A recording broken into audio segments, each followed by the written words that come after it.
موقع بموقع پریشانیوں کا سامنا بھی کرنا پڑا ہوگا۔ حقیقت یہ ہے کہ آپ کی نگہبانی کرنے اور آپ کے ساتھ حسن سلوک کرنے کی جو ذمہ داری تھی اس میں یقیناً کوتاہی ہوئی ہوگی۔ آپ نے اس کو برداشت کیا اور اپنے تعلیمی مرحلے میں مصروف رہے۔ مجھے امید ہے کہ رب ذوالجلال اس کا آپ کو بہتر فرمائے۔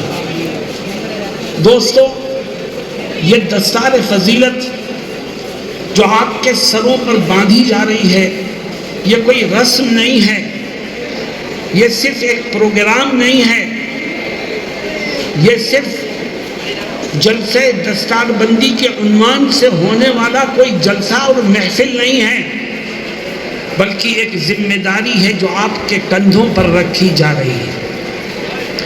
آپ کے لیے یہ خوشی سے زیادہ فکر کا موقع ہے کہ ہم اپنی ذمہ داریوں کو مستقبل میں ادا کریں تو کیسے کریں، کامیابی ملے تو کیسے ملے۔ علم دین حاصل کر لینا ہی کافی نہیں ہے، بلکہ اپنے آپ کو بہت سی خوبیوں سے مزین کرنا بھی ضروری ہے۔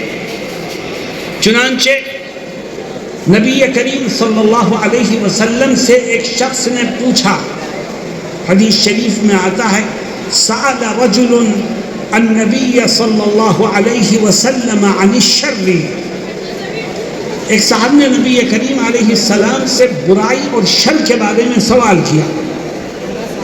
آپ ناراض ہوئے اور فرمایا، لا تسألونی عن الشر، تم مجھ سے برائی کے بارے میں مت پوچھا کرو، بلکہ مجھ سے پوچھا کرو تو خیر کی بات پوچھا کرو۔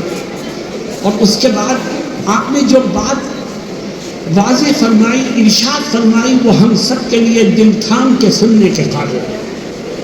آپ نے فرمایا کہ ان شر الشر شرار العلماء وان خیر الخیر خیار العلماء، فرمایا اس روح زمین کی سب سے بدترین مخلوق اگر ہے تو برے علماء ہیں، اور اس روح زمین کی سب سے بہترین مخلوق اگر ہے تو وہ علماء حق ہیں۔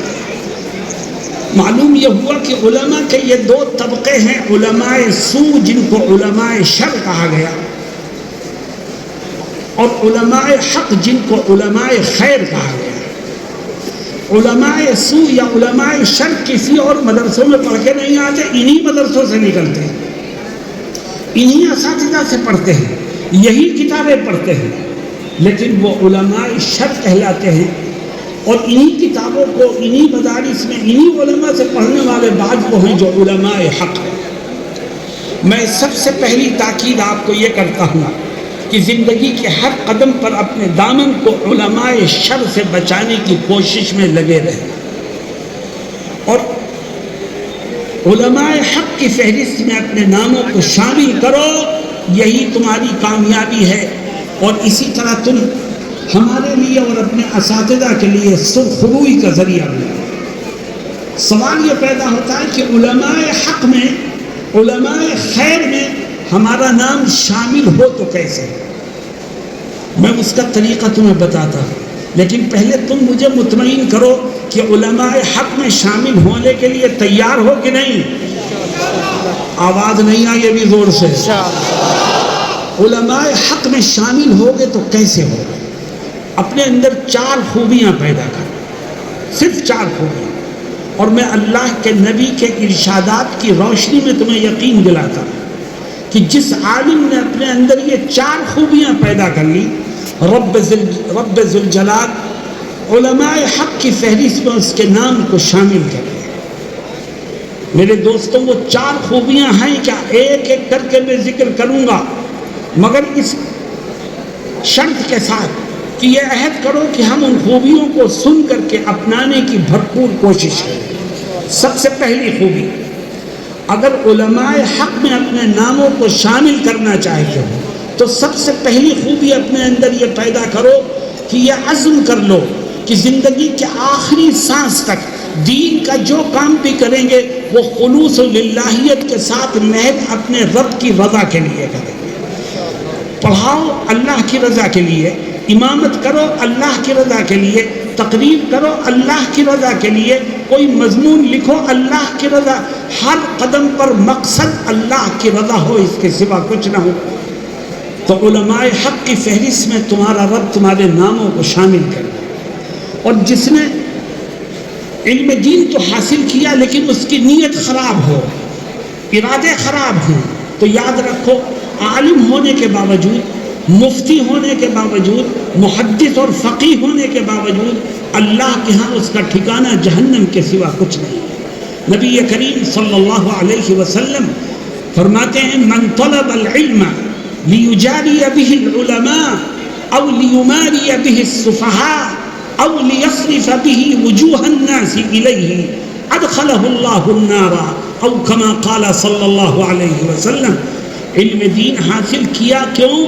تاکہ تیرے نام کے آگے پیچھے بھی القاب لگے، تجھے بھی مولانا صاحب کے نام سے پکارا جائے، علماء کی ہم نشینی تجھے بھی حاصل ہو جائے. آقا فرماتے ہیں تیری نیت خراب ہے، مدرسہ شاہی کی سند تیرے ہاتھ میں ہوگی، جلسے دستار بندی میں تیرے سر پر دستار بھی بدے گی، مگر خدا کے ہاں تیرا ٹھکانہ جہنم کے سوا کچھ نہیں. او لیماری به السفہاء، علم دین حاصل کرتا ہے تاکہ اپنے گاؤں کے جاہلوں کا قائد بن سکے، ان کے اوپر اپنے علم کا رعب ڈال سکے. فرماتے تیری نیت خراب ہے. علم دین حاصل کیا اور پھر کسی پیر کامل سے وابستہ بھی ہو گیا، کیوں؟ اصلاح کی نیت نہیں ہے، نیت یہ ہے کہ میں بھی ایک خانقاہ کھول کے بیٹھوں تاکہ لوگ میرے آگے پیچھے نہیں پھرے. فرماتے تیری نیت خراب ہے. تو پیر تو بن سکتا ہے مگر جنت کا مستحق نہیں بن سکتا. ادخلہ اللہ النار.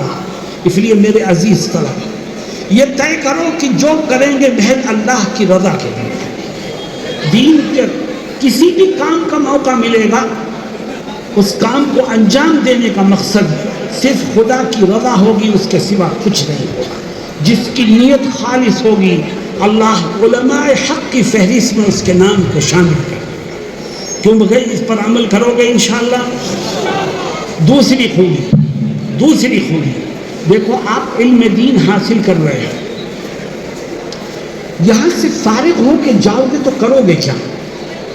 ایک دوسری خوبی اپنے اندر پیدا کرو، اور وہ یہ ہے کہ اس بات کا عہد کر کے جاؤ کہ انشاءاللہ زندگی کے آخری سانس تک جو کچھ ہم نے اپنے اساتذہ سے پڑھا ہے، حاصل کیا ہے، اس دین کی نشر و اشاعت میں لگے رہیں.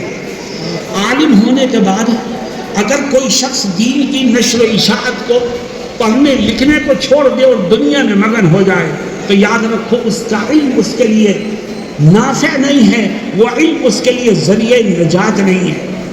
پڑھا ہے تو اس کو پھیلاؤ، یہ ذمہ داری ہے. بہت سے بچے عالم ہو گئے، بھئی کیا کرتے ہو؟ صاحب کاروبار کر رہے ہیں. ٹھیک ہے، رزق حلال کمانا بھی ایک اچھا کام ہے، کسب الحلال فریضۃ بعد الفرائض، لیکن یاد رکھو اصل ذمہ داری دین کی نشر و اشاعت ہے. اگر تجارت کے ساتھ وہ کر سکتے ہو تو اس کو کسی صورت میں نہیں بھولنا چاہیے. کچھ بچے فارغ ہو گئے تو دنیا کے دوسرے ملکوں میں چلے گئے دنیا کمانے کے لیے. نہیں، آپ نے دین پڑھا ہے، آپ کی ذمہ داری ہے جو پڑھا ہے اس کو پھیلاؤ. چنانچہ نبی کریم صلی اللہ علیہ وسلم کیا فرماتے ہیں؟ کہتے ہیں کہ دو لوگ قابل رشک ہیں. کون لوگ دو؟ فرماتے ہیں لا حسد الا فی اثنین، رجل آتاہ اللہ مالا فسلطه على هلكته في الحق، ورجل آتاه الله الحكمة فيقضي بها ويعلمها، او كما قال صلی اللہ علیہ وسلم. فرماتے ہیں قابل رشک دو لوگ ہیں. نمبر ایک وہ شخص جس کو اللہ نے مال و دولت دیا ہے اور وہ اس مال و دولت کو راہ خدا میں بے دریغ خرچ کرتا ہے، وہ قابل رشک ہے. وہ دنیا کے ختم ہو جانے والے مال سے آخرت کی نہ ختم ہونے والی نعمتوں کو خرید رہا ہے، بڑا قابل رشک ہے. اللہ کہتا ہے ما عندکم منفد وما عند اللہ باق. تمہارے پاس جو کچھ ہے وہ ایک دن ختم ہو جائے گا، اور تم نیک راہوں پر چلو گے تو اس کے بدلے میں جنت کی جو نعمتیں ملیں گی وہ ہمیشہ باقی رہیں گی۔ تو قابل رشک دو لوگ ہیں، ایک وہ جس کے پاس مال و دولت ہو اور وہ اللہ کی دی ہوئی دولت کو اس کی راہ میں بے دریغ خرچ کرتا ہو، قابل رشک ہے۔ اور دوسرا فرماتے ہیں دوسرا قابل رشک وہ عالم ہے، وہ شخص ہے جس نے علم دین حاصل کیا ہو اور پھر اس علم کے ذریعے لوگوں کے درمیان فیصلہ کرتا ہو اور اس علم کی نشر و اشاعت میں لگا رہتا ہو۔ معلوم یہ ہوا کہ صرف عالم ہو جانا یہ قابل رشک عمل نہیں ہے، بلکہ عالم ہونے کے بعد اس علم کی نشر و اشاعت کرو گے تو نبی کریم صلی اللہ علیہ وسلم قابل رشک لوگوں میں آپ کے نام کو بھی شامل فرمائیں۔ آؤ ہم طے کریں کہ انشاءاللہ جو کچھ پڑھا ہے زندگی کے آخری سانس تک اس کو پھیلانے میں مصروف رہیں گے۔ میرے دوستو، ایک تیسری خوبی، اگر آپ علماء حق میں اپنے نام کو شامل کرنا چاہتے ہیں تو ایک تیسری خوبی اپنے اندر پیدا کرو اور یہ عزم لے کر کے جاؤ۔ کیا ہے وہ؟ یہ عزم لے کر کے یہاں سے جاؤ کہ جہاں رہیں گے، زمین کے جس حصے پر زندگی گزاریں گے، اگر وہاں کبھی کوئی باطل فرقہ سر ابھارنے کی کوشش کرے گا تو ہم اس کی تردید کے لیے سامنے آئیں گے اور کسی صورت میں کسی باطل کو پروان نہیں چڑھنے دیں گے۔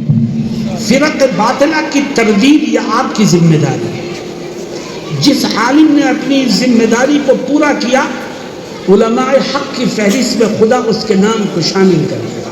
اور یاد رکھو، دارالعلوم دیوبند سے وابستہ مدارس اور خاص طور پر مدرسہ شاہی اپنے متوسلین کو، اپنے فارغین کو ہمیشہ اس بات